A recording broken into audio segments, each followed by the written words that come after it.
仲喺度等樓市大跌抄底？2026年下半年樓市止跌回升已經係定稿，一味喺度觀望，你只會白白咁錯過咗最佳入市嘅機會。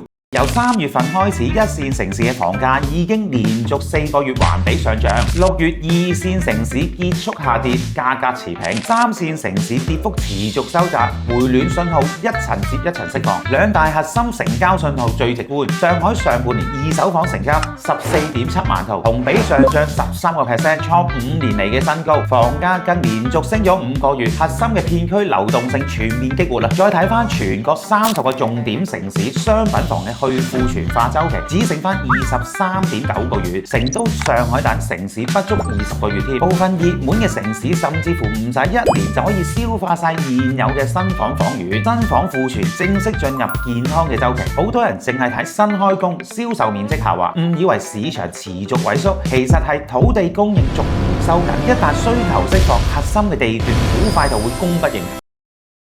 房企攞地嘅信心更係有力嘅證據。上半年1、2線嘅城市至少誕生咗14塊地王。之前都有同大家講過，南山粵海街道嘅樓面尺價已經去到10.08萬，溢價率高達150%。經過呢幾年嘅行業調整，房企投資都變得十分克制。今時今日大手筆去搶核心嘅地段，足以證明行業睇好後市嘅走勢。樓市回暖根本離唔開經濟底層嘅邏輯，樓市穩先有消費穩，對普通家庭嚟講，住屋先至係最大嘅資產，房價企穩先至可以守住居民嘅財富，避免資產縮水，壓制日常嘅消費。再睇翻居民嘅現金流向，2022年到2025年居民存款大增，今年上半年又增加咗7.5萬億，同期居民貸款反而減少咗3600億。大家依家手上大量閒錢，一旦行情持續回暖，大量存款將會快速湧入樓市。好多人會攞人均住房嘅面積、老齡化去唱淡樓市，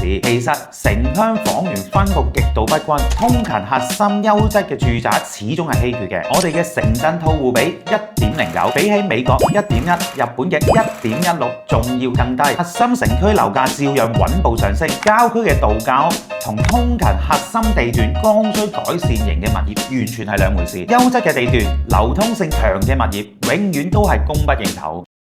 更現實一啲，房產就係普通人最大嘅資產。一旦房價持續下跌，居民資產縮水，消費信心直接崩潰，汽車、家電、建材全部拖累。穩住樓市，本質就係守住普通市民半世人嘅積蓄。